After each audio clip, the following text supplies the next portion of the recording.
Hello and welcome to the Dunkandeggbricks 50th video Q&A. Yes, I know this is technically video 52, but we're going to keep on calling it the 50th video Q&A just to keep things nice and simple. If you don't tell anybody, then I won't either. First of all, I wanted to say a massive thank you to everyone who has supported me the whole time that I've been posting things on YouTube. Between announcing the Q&A and doing this video, not only did I get a haircut, but I also passed the 800 subscriber milestone, which is absolutely fantastic. I posted my first video on the 26th of October last year, and I only started posting regularly on the 1st of January this year. So to have reached 800 subscribers already in, a little over 6 and a bit months is absolutely amazing, and I thank you so much for that. Also, thank you to all the comments and questions that I got on the last video for this one. In fact, I got so many that I am going to have to split this into 2 parts. So yes, if you didn't read the title correctly, this is part 1 of 2. The second part will be out on Friday. Now, like I said, this is partly because of the sheer number of questions that I got, and also because I am not going to be putting any videos out the week after. So you're watching this video on a Monday when it came out. I will not have any videos next week as I am going on a bit of a well-earned break, which fingers crossed goes ahead. I will be posting after that, so I'm just spreading things out a little bit to make sure that you guys have got some content, even though I'm going to be going away and getting ready for that. Anyway, so on with the Q&A. Although it does need to be said that unfortunately the winner of the competition will be announced in Friday's video. So if I can keep you in suspense for a few more days, thank you everyone who entered that by leaving a comment on that last video. I think I'm going to say though that that has now closed, unfortunately. I've recorded all the names at about midday today, as I said I would.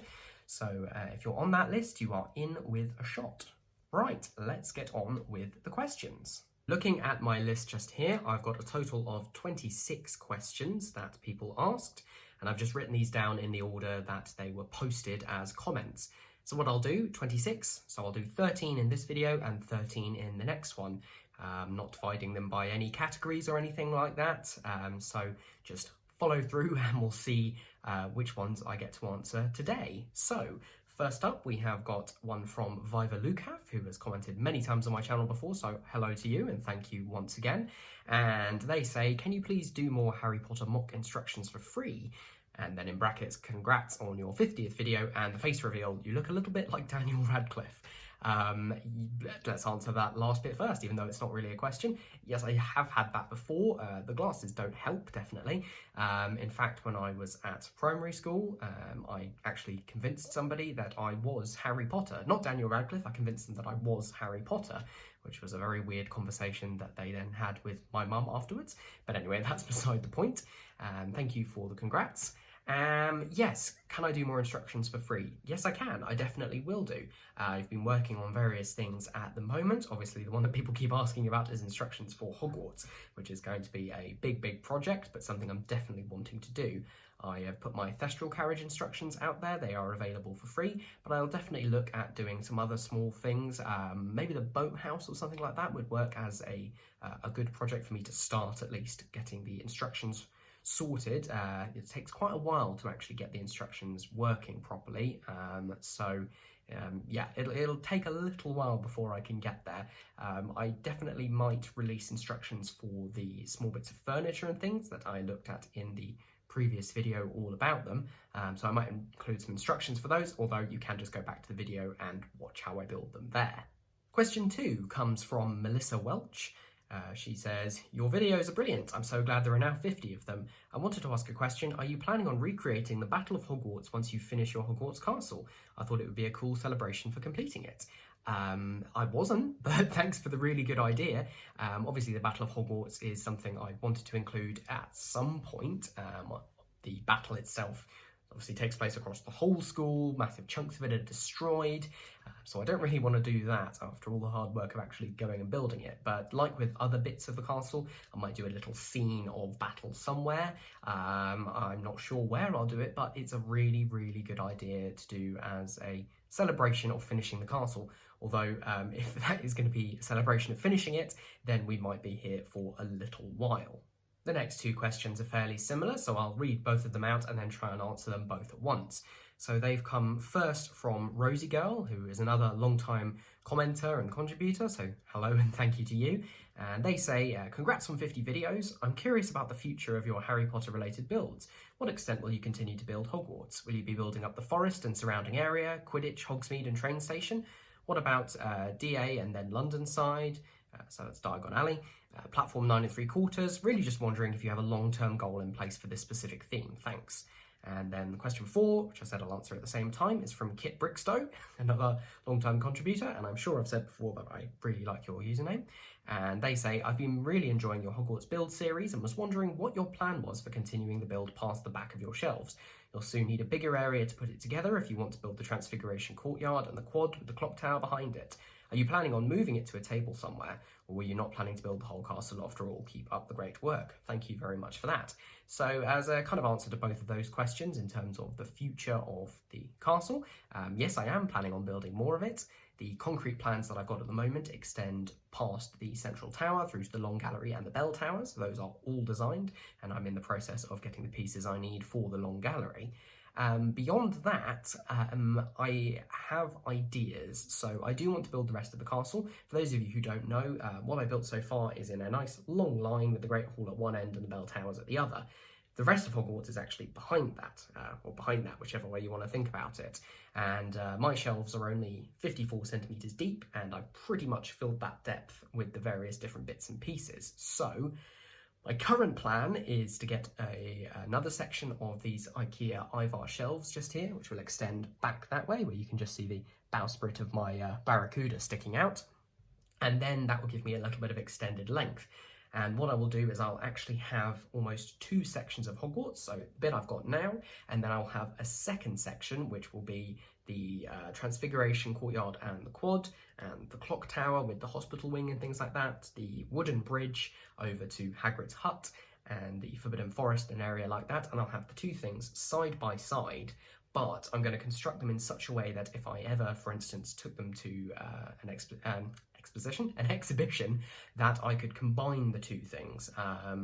As you know, my Hogwarts is really only designed to be viewed from the front with open backs, so the 2 areas will be designed in similar ways, but that you can combine them with a little bit of a compromise in terms of, seeing round the back and seeing that things are open.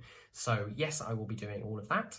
Diagon Alley, as mentioned by Rosie Girl, I am hopefully saving up for Diagon Alley at the moment. It's a huge set and a big investment. So it's not quite the same as, a Bricklink order here, a Bricklink order there. So it's really something I want to be sure I'm going to get and that I have the space for before I go ahead and build it. Obviously, I would love to include that. Looking forward to any future expansions that they create, Leaky Cauldron, Gringotts, which I'm sure they will come up with.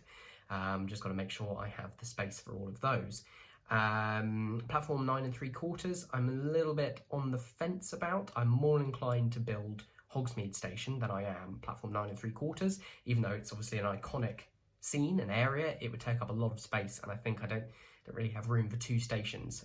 Maybe at some point in the future, when I've got a lot more space and a lot more money, I'll be able to build a layout that goes from a London end with Diagon Alley, can't see my hand there, over to the Hogwarts end, from London up to Scotland. Who knows? This is a long while in the future. I'm very grateful that I've got the space that I've got in our spare room in our house, so thank you to my wonderful girlfriend for that. So hopefully at some point in the future it will be a bit of an expansion, and I hope that that's in a very rambling way, just reading through other bits of the question. Yeah, I hope that answers both of your questions there. Question 5 comes from Richard B, and they say, can you make a video with how Bricklink works? Ha ha ha. Yes, so Bricklink is a wonderful tool, both in terms of their parts ordering service, their wanted lists, and also they make the studio program that I use to create my models digitally beforehand. But it's also a little bit of a tricky thing to use in terms of getting the best deals and the best prices. It is very fond of making you go for as few sellers as possible to economize on postage, which I understand, but at the same time that means you sometimes end up paying through the nose for stuff that you really shouldn't be paying that much for, which I've learned to my cost before. It also really depends on piece availability, which I do try and take into consideration when building my mocks. just because if something is really rare and really expensive, then I don't necessarily want to base an entire mock around it, because then I'll end up paying so much that it won't be worth it. So yes, I will make a video about Bricklink. It is very useful when you know roughly how to use it, which I think I do. There are alternatives out there. I am not sponsored or anything. This is just a genuine response to a question. So yes is the answer. I will make a video on how to use Bricklink. I don't know when though, so I hope I can help in the future. Rigby Bricks asks, what inspired the name of your channel? So I have explained this before, but I will do again just for the benefit of anybody who hasn't seen that. So Dunkandeggbricks, obviously the bricks part, it's all about Lego. There are quite a few channels, you know, Jang Bricks, Robin Hood Bricks, who use the bricks suffix in their channel title, so I shamelessly stole that from them. And the Duncan Egg is something that I've used for quite a while as just a nice kind of title to use for various things. Comes from the Duncan Egg novella or short stories by George R.R. Martin, which serve as a prequel series to A Song of Ice and Fire, which is the book series that Game of Thrones is based on. And it's a book that I really enjoyed. It's just, I think, 4 short stories set about 100 years before the main series, about 2 characters, one called Sir Duncan the Tall, affectionately known as Dunk, and the other one is a young Aegon Targaryen who, because of his shaved head and the beginning of his name kind of sounds like egg, so he's known as Egg. So Tales of Duncan Egg, I think they're really called A Knight of the Seven Kingdoms, which it's a brilliant collection of stories, although as it's been pointed out, it's kind of ironic that I've called myself after a Game of Thrones Song of Ice and Fire novel when most of what I do is Harry Potter, but there you go. Channel 742 asks, what do you think of alternate builds and will you ever try to make one? That's a very interesting question. Alternate builds are something that I have thought about before. There's something that I've tried before. I think there's something quite interesting about taking a set, which obviously has pieces which are specifically chosen for it in their colours and their shapes, and then trying to make something out of it. There's a great series of alternate builds, including for some Harry Potter sets. I can't remember the name of the channel, but I will try and link it either in the description or in the corner if I can. They're brilliant, do a whole range of alternate builds for all sorts of different themes, with some to really great effect. Will I ever try and do some? Maybe. It's not something I'm super passionate about, and given that I buy a lot of my pieces, you know, outside of sets, I think it doesn't work quite as well for me, because I buy my pieces specifically for things, rather than being given a set in the first place. But hey, who knows? Maybe I will give that a try at some point, just as an interesting experiment. So if nothing else, thank you for the video idea. Next up, we got a 2-for-1 from Everything Potter. Again, thank you, Everything Potter. I know I'm just shouting out a few people. These are because they're people who've commented on practically every video I've ever made, which is really encouraging.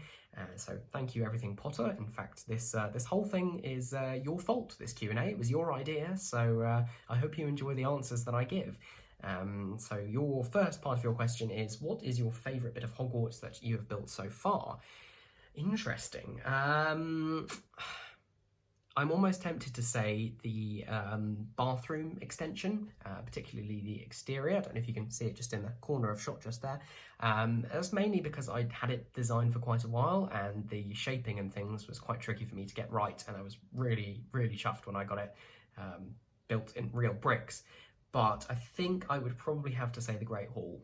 Partly because that's something that's so recognisably Hogwarts, you know, so much happens in the Great Hall, so much focus is put on it, and having actually been to the set of the Great Hall, which is part of the Harry Potter Studios tour, it was really nice to try and recreate that in Lego. It took a lot longer than I thought it would. I had an idea in my head of what the Great Hall was like, and I came to look at real pictures of it and discovered I was completely wrong. Of course, there's one idea that I got from reading the books in the first place, and then there's one idea from the films, so I chose to go with the films, just because I had the visual references and I wanted to get it as right as possible. I think I'm also the most proud of it, partly because it's one of the first things I ever built. In fact, it was the first bit of Hogwarts that I built.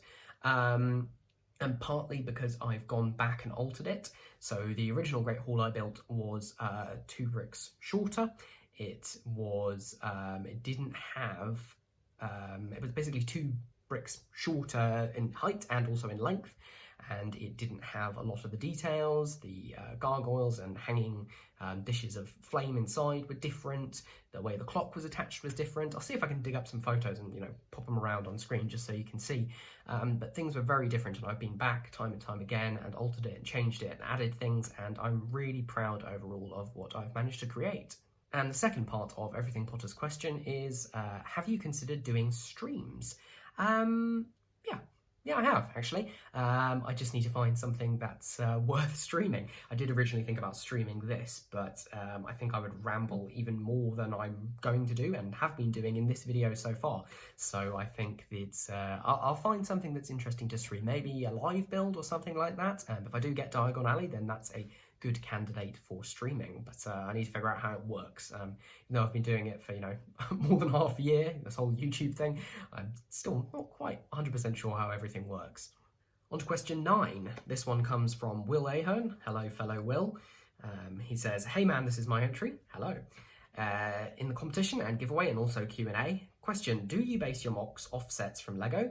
And also, where do you get extra parts? I've been subscribed for a while, and I'm actually using your model as an inspiration for my own Hogwarts Lego. Oh, Hogwarts Lego? Hogwarts mock. I just can't read. We're only 9 questions in and I've forgotten how to read. Thank you. That's amazing to hear. I'd love to see some pictures of that, or videos or whatever. Just, send them to me on Instagram, or you can email them to me. That'd be great. Yes, I do base my mocks off sets from Lego. Not 100%, but that's actually how I started. The Great Hall, like I mentioned before, was the first build that I did, and when I started, I just wanted to extend the Great Hall I already had. I started by raising it up a bit, adding the clock on the front, trying to make the entrance slightly differently, and eventually I just realised I wanted to design the whole thing from scratch. So the end result is something that's actually quite different from the original Lego set, but the basis is still there. I mean, it still uses the original plates that that set came on, the two 16x16 plates, and that's kind of influenced how I've designed my entire Hogwarts. So yes, I do. Something like the Grand Staircase Tower is actually even more closely based on the one from that set, with the large quarter curved cylinder pieces. And then my Astronomy Tower is actually, it's basically the set. I've just extended it by a couple of floors, and there we go. That's it for the moment. I think I mentioned previously that I do want to redesign that, but for the moment I'm very happy with it, how it is effectively straight out of the box. So yes, I do base things off real sets.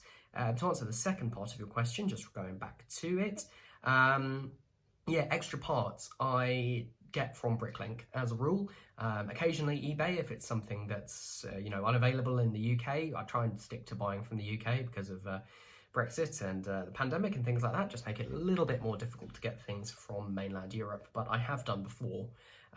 So Bricklink mainly. Other services are available. I've heard good things about Brickowl as well. Of course, there's always Lego's own Bricks and Pieces and Pick-a-Brick services, although they do take a little bit longer to arrive. And I'm not patient enough for that, quite frankly, so I prefer to go with Bricklink mainly. And question 10, we have got another one from Viva Lukav. Hello again. And they say, do you think Lego will make a Series 3 for Harry Potter? Now, I'm assuming that you mean the collectible minifigures. Yes, they will. The Harry Potter series, I don't know how well the current series, the 20th anniversary ones, are selling. Pretty well, I would imagine. But the fact that, the final Harry Potter film, not counting the Fantastic Beasts films, I know I'm technically wearing a Fantastic Beasts shirt at the moment, but whatever, not a fan. The final Harry Potter film came out 10 years ago, and the fact that there's still such an appetite for Harry Potter based Lego, whatever you may think about the creator of Harry Potter, people still love the creation and are still really eager to see more stuff. So I don't see why Lego wouldn't make a Series 3, Series 4, and who knows, this may end up like Star Wars, where Star Wars has just been constant. They say, this is the 20th anniversary of Lego Harry Potter. Yeah, it is, but unlike Star Wars, it didn't run that whole time through those 20 years. Star Wars did, it never stopped. So, fingers crossed this could just become a theme that continues and continues and continues. There's so much stuff that they haven't created yet, and I'm sure fans would be eager for, both in terms of sets and characters. So yes, to a Series 3, definitely. Next up, we've got a question from Noah Funk 1089, assuming that's how you pronounce it. And they say, would you consider making the Quidditch mock in the future? Yes, that's actually something I didn't really answer on that previous double question in terms of the rest of Hogwarts. Yes, I would love to do a Quidditch mock. I previously had the Quidditch set, the one that came out in 2018. I did sell it, but I might get it again. If I did, it would probably have to be sort of half a stadium, just because of space. I just don't have the room already, and I'm going to be building more and more. But yes to Quidditch, and I would like to make something a little bit spectacular, but I haven't even started designing that yet, so don't hold your breath. Matt Whelan comes in with the next question. He says, well done on getting to 50 videos, long may it continue. Thank you very much.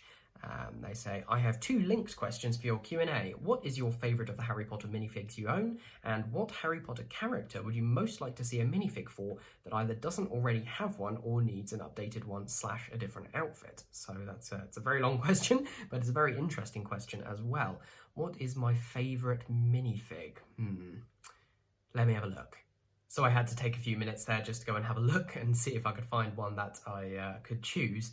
I still am not sure on the actual 100% answer, but I think a very strong contender would be this Dumbledore. Just hold him a little bit closer to the camera if you'll focus. Really.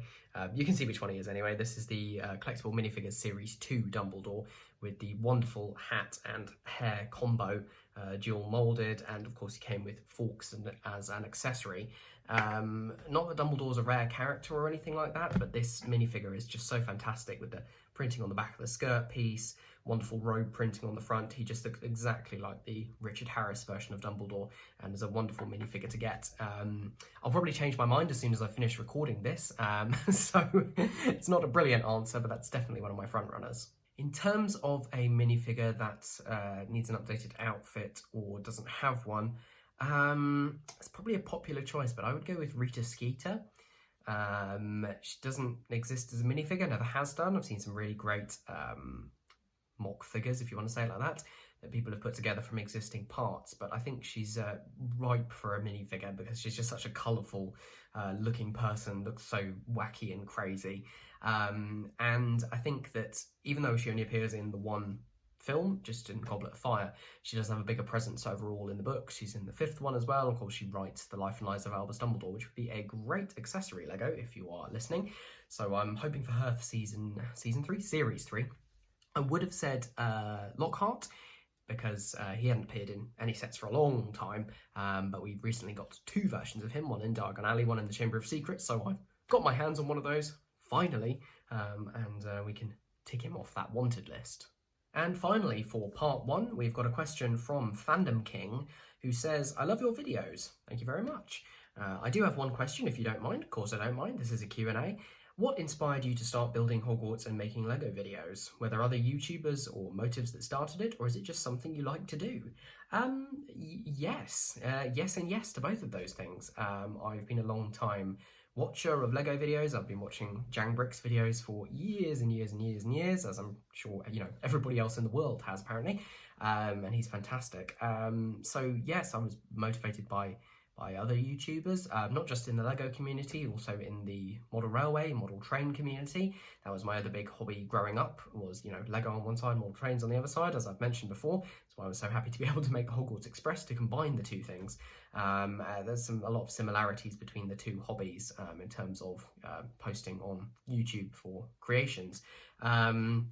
Big inspirations from places like, all the major channels, things like Brick Vault with all the mocks that they've created and reviews, M&R Productions, Just Too Good, Ash and Flash, everyone out there who creates really good Lego content. If I've missed your channel off, then I'm really sorry.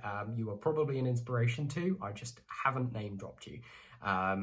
So yeah, I kind of looked at what those guys were doing and thought, yeah, I've got some good stuff to share. I started creating my Hogwarts over the first lockdown that we had here in the UK, originally by just, buying the sets because I wanted something to do, and then going in and designing and rediscovering Bricklink and realising that I could make all these wonderful things, and I thought, why not share it with people, see if there's anybody interested out there, and apparently there is. So that's how I really got into it, and yeah, it is something that I just like to do. I like to share what I've created with people, and I hope that they enjoy watching it too. So that rounds out the first 13 questions. Thank you for your patience if you stuck all the way to the end here. If your question didn't appear in this video, then have no fear, it will appear in the second half. Apologies to anybody who's missed out on getting a question in there, but I'm normally pretty good at replying to questions in comments, so if you've got any further questions, then please, leave them down below and I will answer them for you there. So, Friday, we're going to have the other 13 questions, and we're also going to announce the all-important winner of that amazing prize of a £10 Lego gift card. So, yeah, I'll be just explaining a couple more details about that, about, getting in touch with me for the lucky winner, and I will see you on Friday. If you want to see more of my content, then please subscribe to the channel, give the video a like, share it, comment, send it by carrier pigeon to all your friends, who knows. And I will see you in the next one. Bye.